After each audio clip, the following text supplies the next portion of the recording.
Hello, hello, guys. Good morning. How's everything going? Every time it's a morning. Every time it's a morning. Good it doesn't morning. even matter when you're listening to this. It's still true. Eternal morning. What's new? What's new? Man, we're rolling in 2021. We got snow this week. We got snow? Yeah. I was playing in it with my kids. What are you talking about? That's right. We got snow. Days are blurring for It me didn't already. last very long, though. No, it didn't. Is it It was Ju- just, it was Nashville. Are we in June yet? It was Nashville snow. Oh, yeah. I'm just trying to close No, I my know eyes we had until I snow. get to June. We had, yeah. Brad, It's how's not your Detroit back snow. doing? Oh, my back is great. Yeah. I threw my back out a couple days ago. Too much mountain biking. Can I just call attention to the fact that Yeah. we just talked about the weather and then an ache and a pain? Like I know. Like what's going on here? I know. It's winter. It's winter for us. Change that stuff. We're like for us guys that I'm love a bunch the of sun. old people sitting around. You want to play chess later?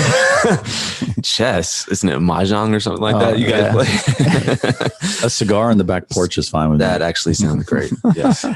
So, guys, we've been talking a lot about the changes, obviously, in 2020 and 2021. We also, the last couple episodes, we've referred to different platforms that you need to be looking at and thinking through as you know, we watch the news, and we watch Facebook, we watch Twitter. What's going to happen is, and if you're relying on those platforms exclusively, listen to our last episode. We talked a lot about that, and maybe that not the wisest decision.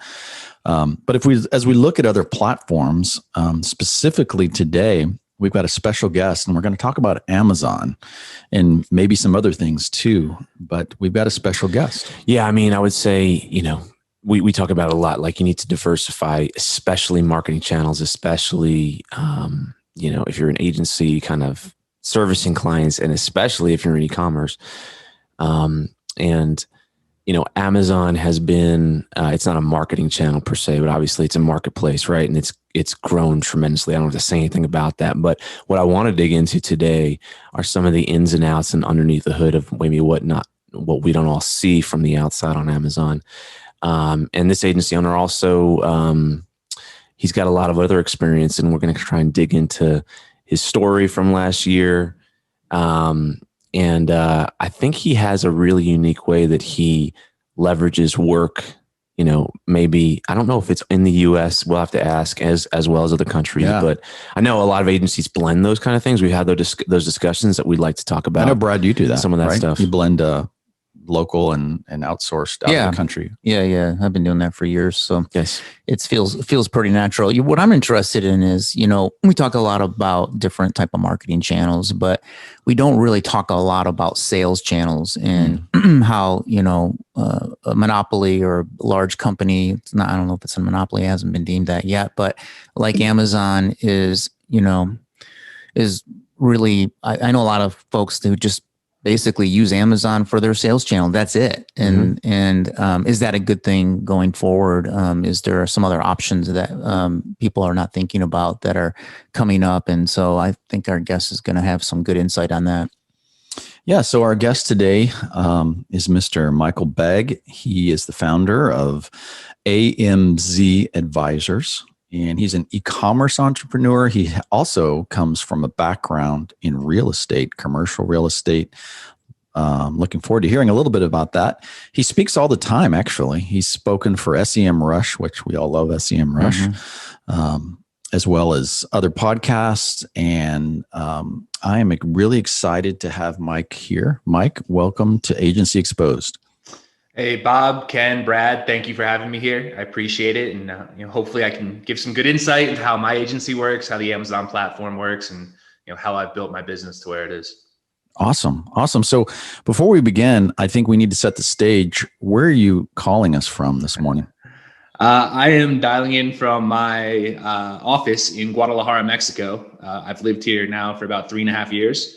So we have a team down here. We've built our office, and yeah, been here for a while. That's awesome. That's awesome. Yes. I'm originally from Connecticut. So for me to be able to escape the cold weather, get to the warmth is super important, which is kind of how I ended up here. Amen, man. I'm down.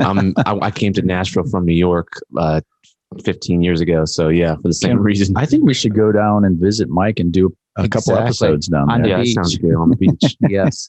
Puerto Vallarta is very close. There's no reason not to. Yeah, Exactly. So Mike, tell us a little bit about your history, because I know AMZ Advisors, which we'll get to in a few minutes, and focusing on Amazon and e-commerce sounds exciting. It's cutting edge, all that good stuff. But what was your previous life before you got into this?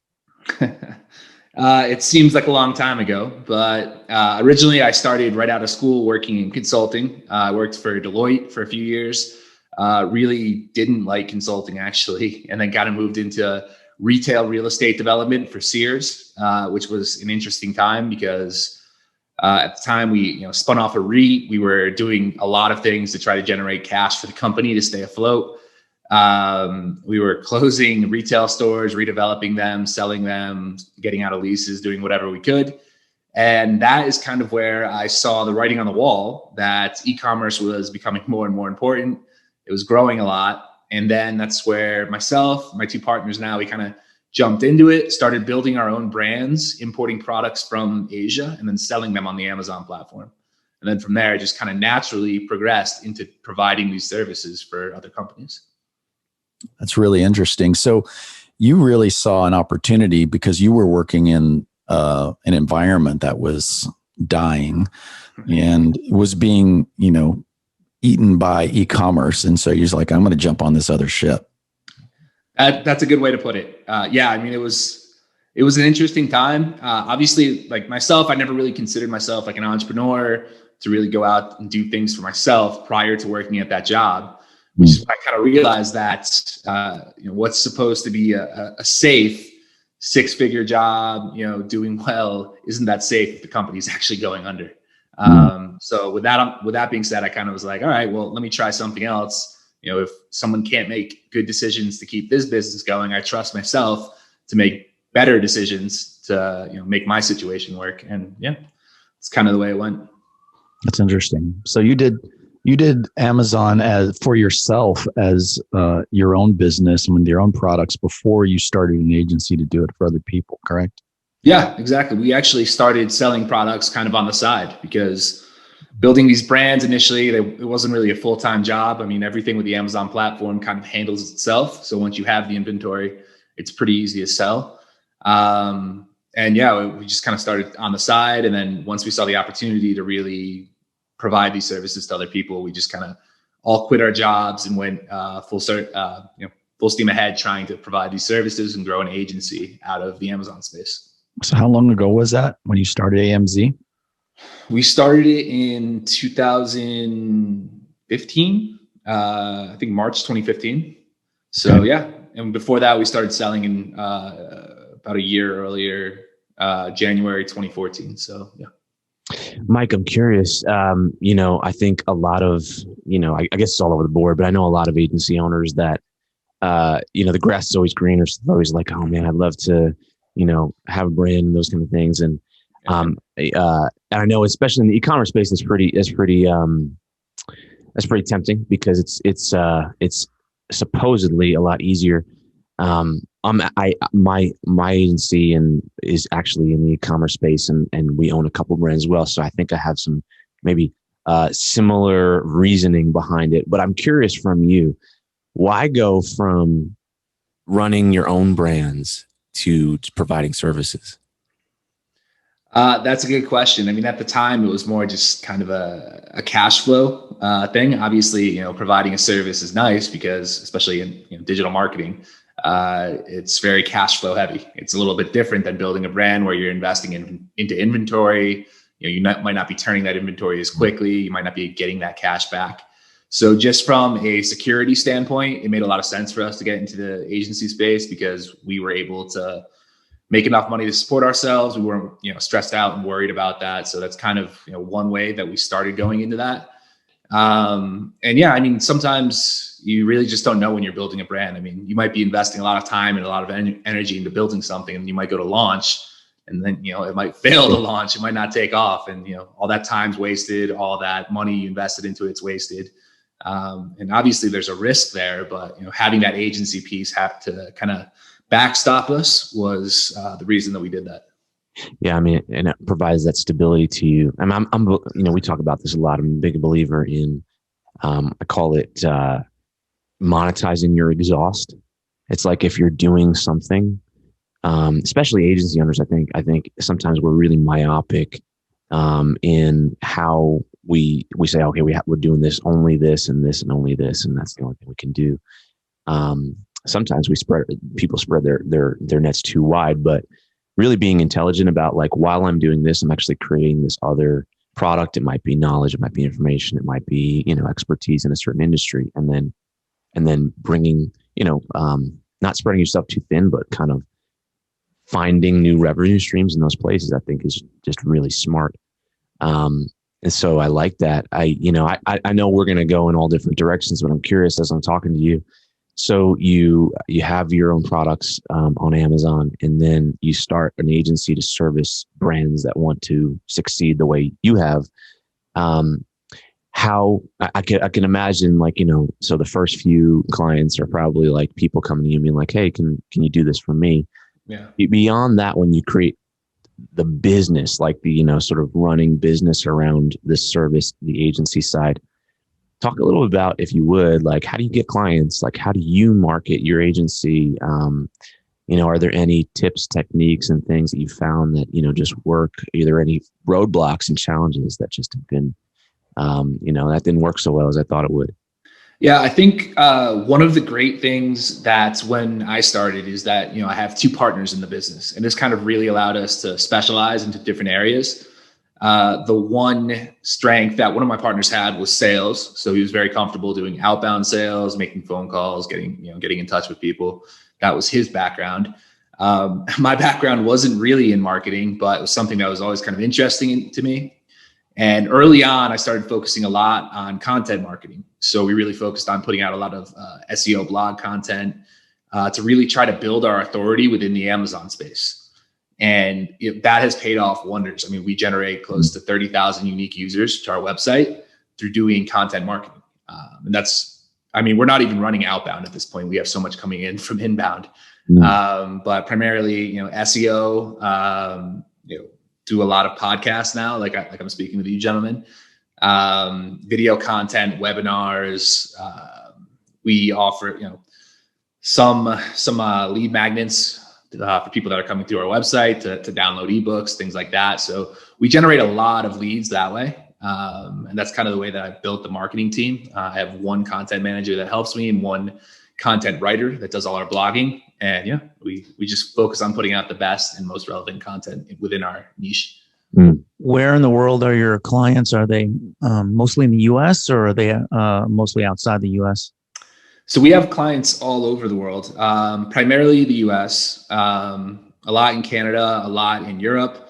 We also have an Asia team that's we've been building out. So we have another location in Bangkok, Thailand. We have a team there that's servicing a lot of clients in Indonesia, China, Japan, Australia, and India. We kind of work all over the world, but primarily the majority of the clients are in the US. Is there a niche of type of product that you that you draw as far as your clientele? Yeah, we have worked across a variety of different product categories within the Amazon space, but primarily the majority of our clients fall into apparel, health supplements, pet supplies, like beauty beauty products, things like that. That's where the majority of our clients have been. Cool. That's great. That's great. And you're in Mexico. So obviously you mentioned that you have staff and team down there. Talk to me about how that evolution occurred. It was interesting for sure. Like I mentioned before, we had our products, we were selling those. But at the same time, like I was saying, there's a lot of risk when you're relying on, just building a brand to support you. And myself, my two other partners, like I said, we weren't really entrepreneurs. We weren't really sure how an agency was going to work, if there was enough demand for it. So what we ended up doing was, once we quit our jobs, we actually moved down to Mexico to go live at the beach. And I can explain more about how Amazon allows you to do that later. But essentially, we were able to move to the beach, start building the agency here. Yeah, it's a good thing to have. Essentially, we moved to the beach, kept building the business. We got After about the first 5 months, we realized that we had something. There's a lot of demand. We were getting a lot of interest. At that point, I kind of left, went to travel to where I am now, Guadalajara. I met my girlfriend here, and then I've been here more or less ever since. I've traveled for a little while, but yeah, that's how I ended up down here. It's kind of a roundabout story, but so how does Amazon allow you to move to the beach? Yeah, there you go. That's the important question. That's the title of. Yeah, the Fulfillment by Amazon program is probably one of the best things that could happen for a digital entrepreneur. Essentially, you can just have your inventory, whether you're sourcing it here in Mexico or in Asia, for example, imported into the US, sent directly to Amazon. Amazon will warehouse it. So you're never actually handling any orders, any returns. You're just dealing with the marketing aspects of it. And all of that can be done pretty much from anywhere. So that is how it's possible to move to the beach and build an Amazon brand. Yeah. I want to hear a little bit about what your team does outside of Amazon to promote the products on Amazon. Hear what that looks like. Kind of maybe you could paint a little picture for us of how not only do you set up the products on Amazon for your clients and get them selling on Amazon, but how do you boost those sales with other types of strategies that are outside of that platform? Sure. Well, the great thing is that you can build a pretty successful brand, or you can help your clients achieve good success on the Amazon platform just by being on the platform. I mean, when we think of online shopping, about 70% of all online searches start on Amazon. So people are going to Amazon to find products. So being where the people are, or where the people are going to find their products, is obviously the easiest way to start making sales online. And then within the Amazon platform, there's a variety of different advertising that can be done. Outside of Amazon, there's also a lot of other ways that we can help generate traffic for our clients. I mean, one of them is just traditional SEO, link building. So a lot of times getting into, best product lists or holiday gift guides can generate a lot of traffic to a listing organically. So you're not really, maybe you're paying for the link, but you're not really paying for the advertising over time. It can just generate more traffic if possible. Another way, depending on who your audience is, what your product is, could be advertising through other platforms. We use Pinterest for products that are more generally leaning towards women, just because the CPCs on Pinterest are extremely cheap. And obviously, I think about 80% of the user base of Pinterest is women. So, we just kind of, again, go where the potential customers are to try to get their attention to it. And then even using some of Amazon's tools, their DSP platform, which is just display advertising, it can essentially drive traffic anywhere. So you can get off-platform placements or on-platform placements of display ads, and then determine whether you want to send it to your own website, whether you want to send it to your Amazon listing. So there's a lot of different ways that we help our clients generate outside traffic to get to the Amazon platform. But I mean, just within the platform, there's so much opportunity there. Mike, how do you, let's dig in, if we can stay here for a few minutes, I think that'd be cool. How do you choose what type of products that you source, like when you're looking for, or even people that you take on, like what are the factors that kind of come in? It's different. I will really say it depends. I mean, there are a lot of sales, but I think over the past year, we saw a lot of things change on the platform and how quickly some things got picked up. So for example, the PPE products, antibacterials, gloves, masks, all that stuff just exploded. And those were markets that were pretty much not that big in the past. So Things can change quickly. There's no, magic formula to it. You kind of just dig into what the product or what the brand has to offer, seeing if we're doing this for our client, seeing what the brand has to offer, looking at related categories and trying to find niche opportunities within those categories to start selling a product. That's the primary way that we help our clients identify product opportunities. And then when it comes to the sourcing side, we have contacts here in Mexico and in Asia for contract manufacturing that we can help our clients work with to get the products that they need manufactured. And then for ourselves, we just sometimes going through the platform, you'll just randomly get hit with an ad, or you'll just see some product and you'll be like, oh, wow, like I've never thought of that before. Or, this seems like it could be an interesting idea. And you'll just kind of run with it from there. The brand, one of the brands that I'm helping my girlfriend build right now is actually directly from that. And it's like a packaged baked gift good product. And it's phenomenal. We're excited to get it launched. We're hopefully next month, we'll see. But yeah, it's just fun. Sometimes just things just stick out to you and you just, are like, oh, this could be a good idea.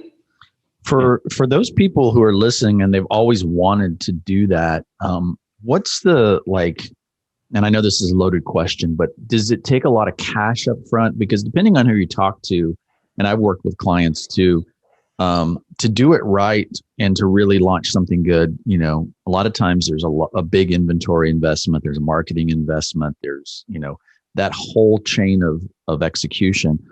What is your, can you give us some sort of context for if somebody's like, I need to diversify my agency. I've been working with this brand. I want to have my own. Give us some sort of context for what it could potentially cost, or at least give us kind of rules to follow. Yeah.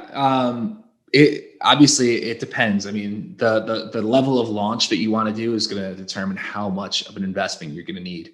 The great thing about Amazon and a lot of the other e-commerce platforms is that people are already going to those platforms to search. So the cost of acquiring traffic is actually pretty low. It's really just, for example, on Amazon, you can get listed if you just pay the monthly fee. Other platforms, I think Etsy, there's a charge per listing that you have. eBay, I think, is the same way.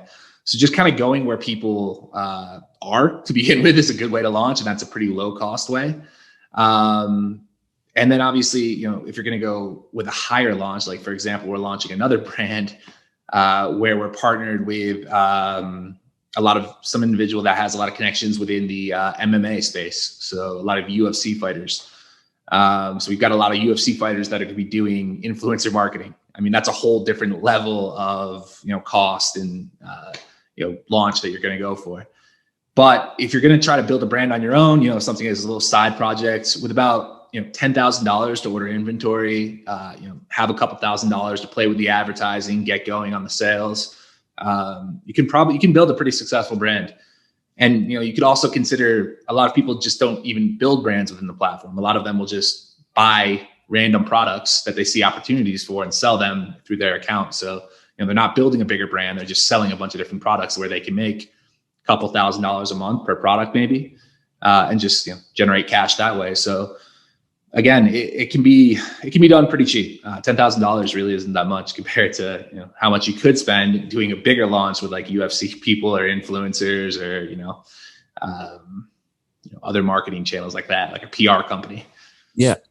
Speaking of that, what are the range of services that your agency offers for your clients? So primarily we focus within the platform space. I mean, Amazon is the biggest one, so that's where our specialization is. We're slowly starting to get into the Shopify space because we see how Amazon relates into the larger e-commerce plan for a lot of businesses. When we think about it, and this is a good way that I explain it to a lot of my clients and on a lot of my talks, is that Amazon is a great brand awareness, brand discovery tool. And using that to generate people, build your brand awareness is extremely important because so many people are going there to find products. But once you get those people to actually try your product, you need to figure out how to capture them and then bring them over to your website so you can actually build that brand. And that's where the challenge is for a lot of people. I mean, you can build a Shopify store and spend a lot of on advertising to try to get people there. But again, going where the least resistance is, like Amazon, that's the primary platform we focus on. Walmart is another one. By focusing on platforms like that, where people are going to search and going to buy, now we're getting people to try the brand. Now we just need to figure out how to get them back to the brand on the website side. So we've already got past a lot of the trust issues of building the website from scratch, because now people are familiar with the product, or maybe they've heard of it or they've been referred to it. And now we're just trying to capture them and turn them into, an email list or some other way that we can remarket to them on the website. Yeah, that's and I'd love you to dig in a little bit more. That's one of the challenges with Amazon. So Amazon has these, I would put it like these great strengths and these sort of also, those downsides, right? Great strengths are, like you said, it's easy, relatively easy comparably to get started.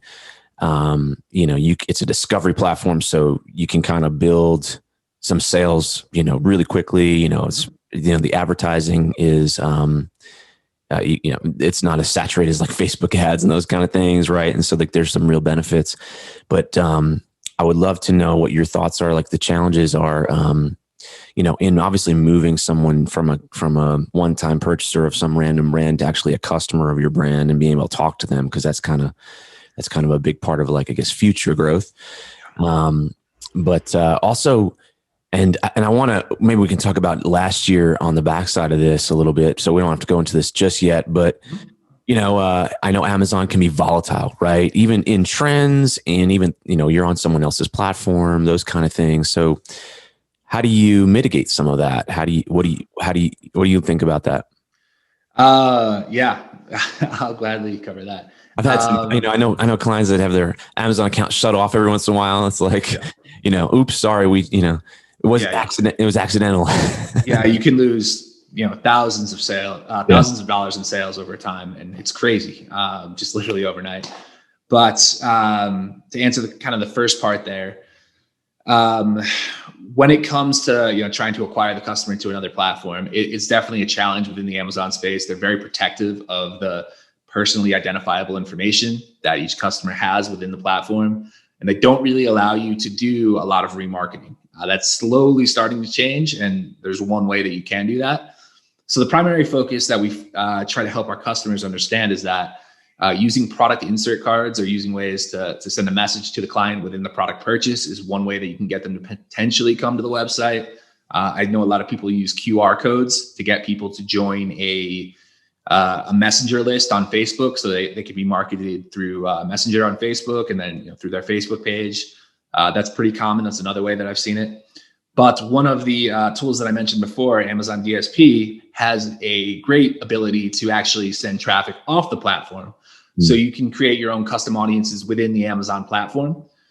So if you have, let's say, this is a good example. I have a client that did about $3 million in sales on the Amazon platform last year. Her sales exploded because of COVID. And the goal now is that we're going to start spending a lot. We have all the sales data of people that have purchased from us. We hope they like the product. Now we're going to remarket to all these people with DSP and try to drive them to the website to purchase from there. So now we're also building that email list there. So now we've taken them. We've used Amazon, like I said, for the brand awareness to start getting people there to try the product. Now we're using the DSP to start targeting these people, or remarketing and targeting these people again, and bring them to another platform to purchase there. So now we're taking them off platform, allowing us to retarget through Shopify or WordPress or whatever type of website you're using, and then hopefully building that email list as well for remarketing in the future. The volatility on Amazon is another big challenge. When it comes to like problems within e-commerce and managing your e-commerce sales channels, about, I mean, maybe this is an exaggeration, but about 90% of your problems are going to be on the Amazon platform, even if Amazon isn't that great of a sales channel. Amazon doesn't adhere to MAP pricing. They're not going to enforce any MAP agreements you have, minimum advertised price.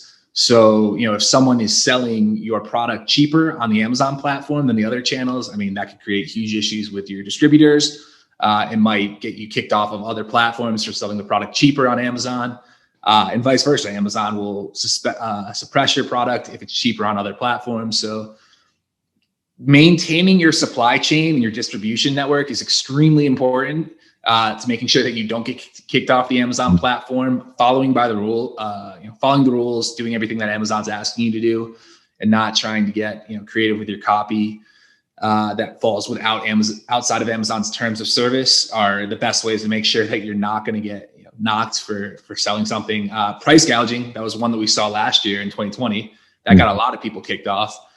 And it might not have even been price gouging. It might have been like a small increase of 30 cents. I didn't even know there was, and I'm in that world a little bit. I didn't even know there were rules around that.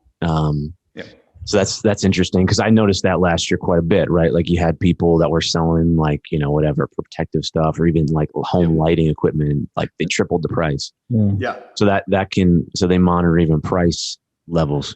Yeah, I actually remember I heard a story of someone from Tennessee who I think went to every Walmart and bought all of the antibacterial. Yeah. That was a little south of us. I remember hearing that.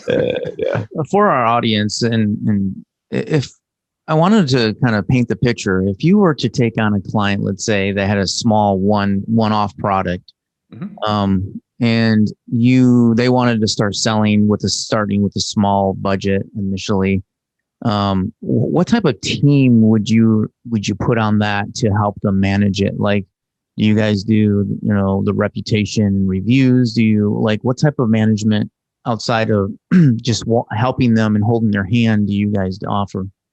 Yeah, I mean, there's obviously different levels of SLA that we have within our agency, but primarily when we're working with clients, we're helping them manage the entire life cycle on the Amazon platform, and that starts by creating the SEO content, creating the visual content, and starting to build those reviews to get the social proof on your listing. And then from there, we focus more on how do we scale the sales. So that's using the advertising, possibly off-platform ideas. There's a lot of promotional capabilities that you have within the Amazon platform to try to attract customers. And within the advertising, I don't even know, there's probably hundreds of different advertising strategies you can actually use with using Amazon's tools to try to attract customers. So making sure that we find the right one for that client, it takes a while. I mean, it takes testing. It figure everything out. Each product's a little bit different when it comes to that. But yeah, I mean, we handle the full life cycle for them, everything from the beginning to the end. What do you tell clients who, are not selling $1 million in the first week, where they're thinking that as soon as I put on Amazon, people are just going to buy it in droves? Do you what's the timing? Do you say, hey, we got to give this a month, 2 months before we start seeing traction? And what's that traction that you would see as an indicator that things are going well? Yeah, this is interesting. I think a lot, and we've heard this from a lot of clients, is that a lot of agencies think that just the most money you spend as possible, the quicker your sales are going to come. I mean, and that's true to an extent, but a lot of companies just don't have a ton of money to spend on advertising. They don't want to be paying huge advertising commissions to other agencies that are just maximizing their spend. For us, the way we approach it is that we initially need to lay a foundational advertising. So we want to make sure that we're generating sales for you, that you're seeing a return on your money, that you're not just watching your credit card get hit with advertising charges every single day, because that's very frustrating. So we start by there, trying to target a high ROAS initially, and then we focus on more advanced strategies like, all right, how do I get to page 1 for toothbrush, for example? And that is going to require a lot more spend, a lot more effort. But, hopefully after you've gotten over that first hurdle of seeing the potential from Amazon, getting those sales, seeing that you can get a good ROAS on your advertising dollars. Now our goal is to maximize your organic visibility by getting you to page 1. And that's where the sales really take off. Time wise, it really depends on how much you invest into the testing initially. We've had some clients that we've started with and have gone from $0 to $90,000 a month in 2 months. We have others that go from 30 to 300 over 2 years. So it really depends on, a lot of people that are bootstrapping it, that are doing this on their own, that maybe don't have experience on the digital marketing side to build something outside of Amazon, are probably going to be on that slower path. But if you have the resources or the team members or people that can help you scale quickly, then yeah, that you can start making significant sales in a very short period of time. It's. I think you said something that's really important for a lot of agencies. I think a lot of agencies, tend to go for the big thing, and we're just going to work really, really hard, and we're going to go to this big kind of launch, whatever that launch might be. It might be, hey, we're going to try and get on the first page, for results on Amazon. Or it might be like a branding project or something like that. I think a lot of times I see agencies have this big buildup, and then it's like an extreme success or an extreme failure, and that's like setting yourself up for just too much of a challenge. I think I like what you said, is focusing on just some short wins. And Brad, you say it all the time. I think, don't you say early on we want to show them the beach, or maybe show them Guadalajara or something like that, right? Right? Isn't that what you say? But kind of getting quick wins up front, so you're sort of seeing some results, right? You want to see some results so that it gives maybe some trust and confidence to actually get to that. Well, it's always, I think you guys everyone takes this, I think, approach is let's prove a return on investment that we can scale.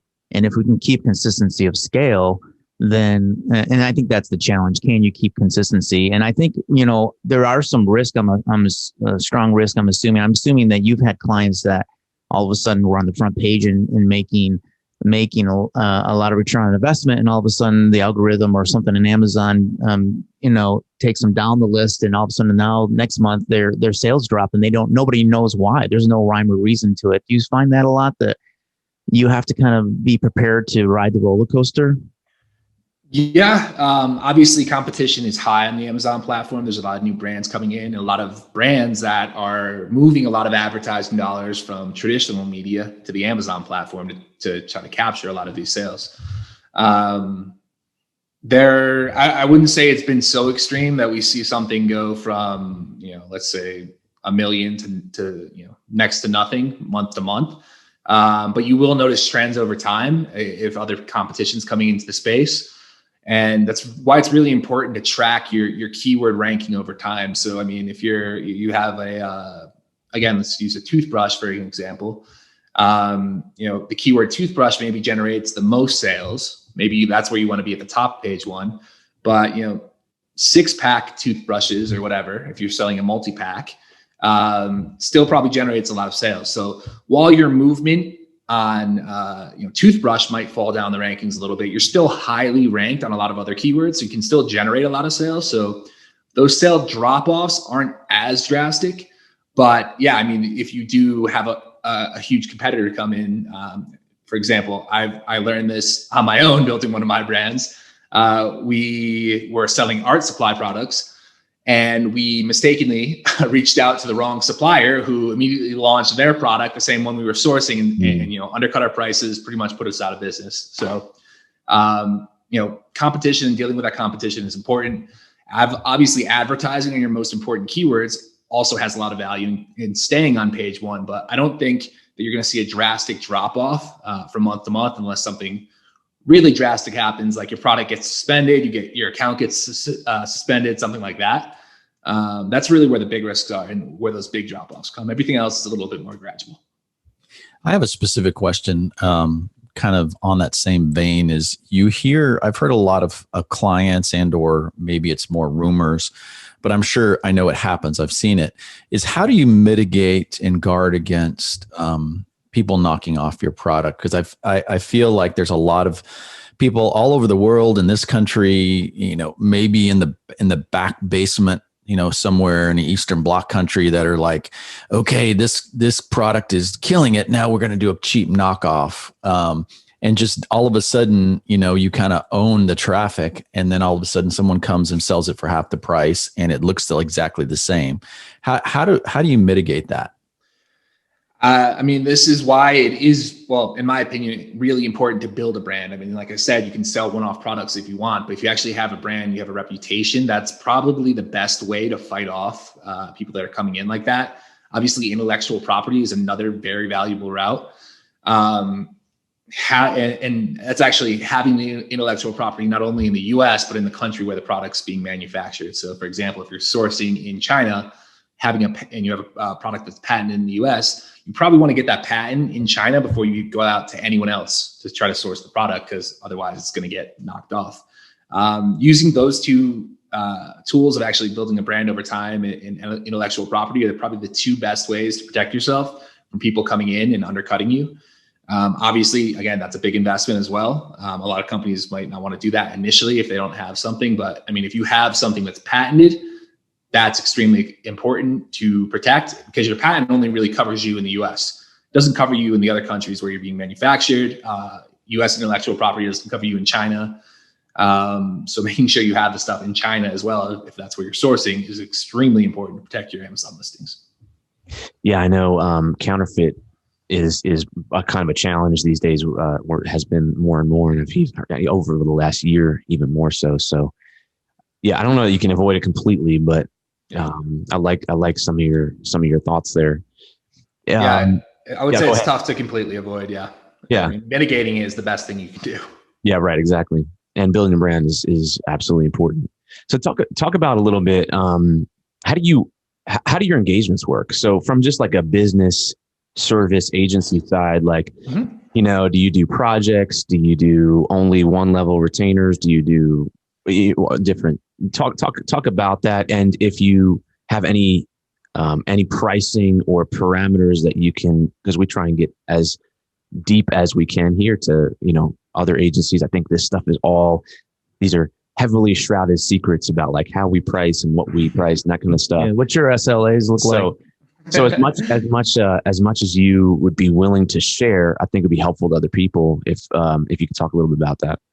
Yeah, for sure. I think when it comes to our services, we offer kind of a la carte as well as our full service offering. And then within the full service, there's just different tiers there. The base tier will start anywhere from $2,000 to $3,000 a month on a retainer. You have a dedicated account manager. We're doing a certain amount of content for you. We're managing the advertising for you and kind of helping you with the strategy there. Next level up, we're doing more content for you. If you're launching more products, you have more touch points with our client success team to make sure that you're on the best route. You might even have one of our myself or one of my other partners checking in on your account, making sure everything's going in the right direction. And then you kind of get to the top tier, and you might have 2 or 3 account managers working on your brand on the platform, whether it's from advertising, content creation, off-platform things. You're working with the client success manager a lot closer, and you're probably communicating with us, the founders, as well. So we're helping you and giving you our advice and our knowledge into it. And that price point is anywhere from probably $7,000 to $10,000 a month. We've gone higher on some. We've also done commissions on some that have crazy sales. We made a mistake when we were starting out. Everyone has a bad commission story. Yeah, we had a nice commission, and we scaled their sales to close to $1 million a month, and we didn't cap the commission. So once they realized they were paying out I think it was like $30,000 a month, they were like, "Oh, all right, this has got to end." So yeah, that was one way we lost a client. Yeah. I hear the stories more often. The commission thing is another subject. It's kind of hard to. I've found it it's elusive. The people that want to do commission don't have enough sales. People. It's like no good deed goes unpunished. Yeah, right? yeah. But that's really helpful. I just but you, just to sum it up, you work primarily on retainer, right? Month to month. You're not typically doing like one-off projects and those kind of things, or are you? What is your portfolio as far as the products that you guys own and sell versus your clients' products in your whole agency? Well, like I said, I mentioned some of the categories that our clients primarily work in are apparel, health products, beauty supply products, pet supplies. Personally, we sell some fitness products. We sell food products. So are you like 30% your own products and 70% services to clients? Or as your full Amazon workload? I would probably say it's more on the client side. I mean, we have these brands and we do sales there, but I mean, when it comes to workload, probably about 85% is primarily the client side, and 15% is us building stuff. We have when we're training a lot of new account managers, this is a good way we train. We actually get them involved on building our brands and get them experience. So they're not dealing with the client facing side. They're learning more about the Amazon platform, getting more experience that way. And then once they're more comfortable with their knowledge, they can, help the clients better and be able to communicate with them. Do you find that you'll take more risk on your own products as you're learning and trying some new things on the platform? Yeah, we're always testing out new things. I mean, we're pretty much our biggest guinea pigs, and our account managers. We've had them make a lot of mistakes in the past. It's part of the learning curve. We know that. But yeah, I mean, it's building something bigger. We just use it as a tool to help people get up to speed quicker. This is another question, but in all this, I'm going to disclose this. I actually own stock in Amazon, but I wanted to see, what do you think? You're the biggest shareholder, I think. Yes, the biggest shareholder here in this room, maybe, maybe not. Hey, what do you think is the next? What do you think is the Amazon killer besides like Walmart? Who's kind of rising up that you think might give Amazon a little bit more run for their money? Is there anything that you know of that you're like keeping an eye on? Man, that's really tough. I think if we're talking platform wise, I mean, Walmart is the closest to doing anything except like their advertising platform. is still years and years off of Amazon. It's very frustrating to use, actually. If they can get that going, I think it'll maybe start selling better. They rolled out, the fulfillment. They have fulfillment by Walmart now, similar to FBA by Amazon, to compete with them. They have their Prime type memberships now on Walmart. I think they're trying to position themselves the best right now to compete with them. But I don't know. I think it's going to be very hard for another platform to come in out of nowhere that doesn't have that brand recognition, that doesn't already have a wealth of shopper data to kind of compete with them. I mean, Walmart. What do you think about eBay or even Shopify could start to put together some way? Yeah, I mean, like, I always think that like competition in some of these places is good for everybody, because the more, right now Amazon, Mike, I don't know if you'd agree, but they're like, if you do something wrong, you're out. If you like they have all the control and you really have very little recourse if you're on the platform, using the platform, those kind of things. Yeah. So more competition kind of usually levels that out a little bit. We see that with Facebook marketing, that kind of thing. I've been watching Walmart. I am not intimately like attuned to like all the details of how they work, but I think from like a 30,000 foot view, like it's interesting to see, their infrastructure and that kind of stuff. Kind of, you could start to see how they could compete. I kind of agree. I'd be surprised Shopify seems very not focused on marketplaces and they kind of do their thing really, really well. But, I heard somewhere that I think eBay is, I don't know what the deal with why eBay's kind of not been able to compete really well with Amazon. Mike, maybe you disagree, but they're pretty big too. So I don't know if they made some big changes, they might be able to kind of get there. But I don't know, the whole marketplace thing, I just think that like it was sort of like maybe shrugged aside a little bit more than it should have been. And now, last year just changed the focus. So, for better or for worse, we're probably going to see, a lot of stuff happening. Do you think that our government may try to do something to Amazon to break it up a little bit if they deem it that it's such a monopoly that it's hurting?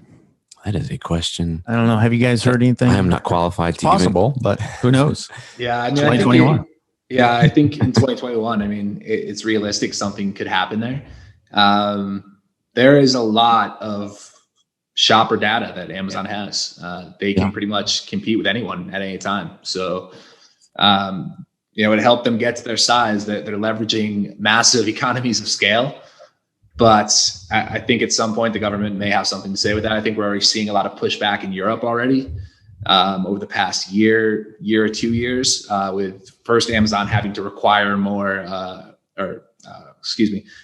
be responsible, have more liability for what third parties are selling on the marketplace. And now I think they're actually required to disclose how their ranking algorithm works within the platform. I mean, who knows how open Amazon will actually be with that. But, if more and more governments start paying attention to the Amazon platform, they're probably going to have some issues or need to make some additional changes there that could let a competitor into the space. You talked about Shopify. They obviously have a lot of different websites that are individually. There's been some talk of Shopify building like a marketplace where you can feature all these products from different websites and have it be a little bit more discoverable. I think that's potentially a good idea. eBay, I don't know. I really don't know eBay. We primarily have used eBay for inventory liquidation. To be honest, we just don't really see it as a great platform for product discovery. I really don't like the ranking algorithm. I really don't like the way products show up on the platform. It's something that I've really stayed away from. Like I said, unless I'm trying to move something that's not moving. What about Etsy? Etsy, I like. Etsy, I do like for women's apparel, kind of craft niche products, handcraft products, some food products do really well on there, like gift products. I do like Etsy. I think the fees are pretty reasonable compared to Amazon. Amazon's fees are extremely high if you're using FBA. I think it's more of a niche platform, but I do like that. In the last few minutes, Mike, I'd love for you to just speak to maybe agency owners, agency workers, solopreneurs. What are some things, maybe 2 or 3 things, and I don't want to put you on the spot, that you wish you would have known 5 years ago when you started the agency side of your business that you've learned along the way, maybe the hard way, or just some real practical advice for people that are listening? Yeah, for sure. Number one, commission caps. That's a really good one. Number two, I think one of the things that, like I said, this was our first time into the agency space. We didn't really understand the world. One of the things that I don't think we really had full control of was controlling your product. And at the end of the day, if you're in the digital marketing space, your product is the people that you have on your team. We were using too many freelancers. We weren't really, the quality between people wasn't really working. That was a big issue for us. Since then, we've kind of moved everything in-house where we have more hands-on control over their training, more hands-on control over their work schedule, how they're communicating with clients. I think that makes a big difference. Obviously, the product quality makes a big difference in the physical product space, but it also does in the digital product space. So if you're an agency owner that is, relying on freelancers to be communicating with clients, or freelancers to, a bunch of different freelancers to create content for you, you might want to consider making sure that the content, it has some, level of being the same quality. It's very difficult to manage if you're working with freelancers in, the Philippines or India. That's part of the reason that we came to Mexico, because we were able to open an office. I'm here, I have not right now, but I have my team here that I'm working with closely. So, it really helped us control the product, make it better. It improved the client experience. I think that is really what leads to success. Obviously, your clients being happy, making sure your product's good. I think that's the best way to succeed in the agency space, at least from my perspective. That's good. Mike, before we, I know we're kind of wrapping up here, but I just want to ask it this way. What did you learn through last year that you're taking into this year? That could be through your agency, or specifically, obviously, Amazon was center to 2020. And was there some takeaway, like one primary one, that through 2020 you said, okay, I'm gonna adjust how I do things, or because of an opportunity that's arisen, or because of like an awareness of a vulnerability, or whatever that may be, or an event. What did you learn from last year that you're applying? I think one of the things that, we realized it before last year, but now a lot of our clients are waking up to it, is that the e-commerce and digital marketing space is evolving rapidly. Things change so quickly on the platform. So being nimble, being agile, being ready to, adapt to new changes is extremely important. Over the past year, prior to 2020, let's say, we were seeing a lot less demand for some aspects of our services. Content wasn't as important. Video content definitely wasn't as important. And over the past year, once people wanted to start moving online, we saw how much they started pushing into, hey, I need video content. I need this done. I need to make sure my branding looks the same across everything. So being able to adapt to that quickly as an agency was important. Again, that was one of the benefits of us being here, is that we were able to hire a lot quicker than we probably would have if we were in the US to be able to make these changes. So yeah, I mean, if you're going to be in the e-commerce space, or I think digital marketing in general, you need to be able to adjust your business quickly to opportunities, and be able to adjust quickly to address client concerns and client needs. That's really good. Mike, if someone wants to learn more about you, potentially even work with you, even if it's another agency, like we see that all the time. Like, I'm a big believer in collaborating on strengths. Yeah. Where can they find that out? And if someone wants to find out more about, I don't know, you have a lot of content, I believe. So is there a certain area of your site where they can learn more about, hey, if they want to, I don't know, consider actually doing, starting a business on Amazon or moving to that channel, where they could do that as well? Yeah, for sure. The best ways to get in touch are either through our website, which is amzadvisors.com. You can also reach me directly at my email. It's mike@amzadvisors.com. We're always open to doing content collaborations with other agencies. Helping people launch their brands. If they want to find the content themselves and learn more about the Amazon platform, they can check out our blog. And also check out our YouTube channel. We put out a lot of content there. Or if they're trying to learn more and, they're serious about maybe building a little side hustle for themselves, we also have a new product out, amzcourses.com, which is essentially kind of an Amazon accelerator, teaching a lot of the fundamentals of the platform, how to really get going on the platform and build your own brands, within Amazon. So that is another way that they can learn more about Amazon or, selling in e-commerce. That's great. That's great. Cool. Yeah. Awesome. Mike, thank you for taking some time out today. And I reluctantly say enjoy the beach because I'm super jealous. So I'll just say that right up front, but enjoy the beach and the sunshine. Thank you. Bob, Ken, Brad, I appreciate it. It's been great talking with all of you. Again, if anyone has any questions, feel free to reach out. Hopefully we can do this again sometime. Same. Awesome. Guys, until next time. Until next time. Yes. Talk to you later. Bye. Bye.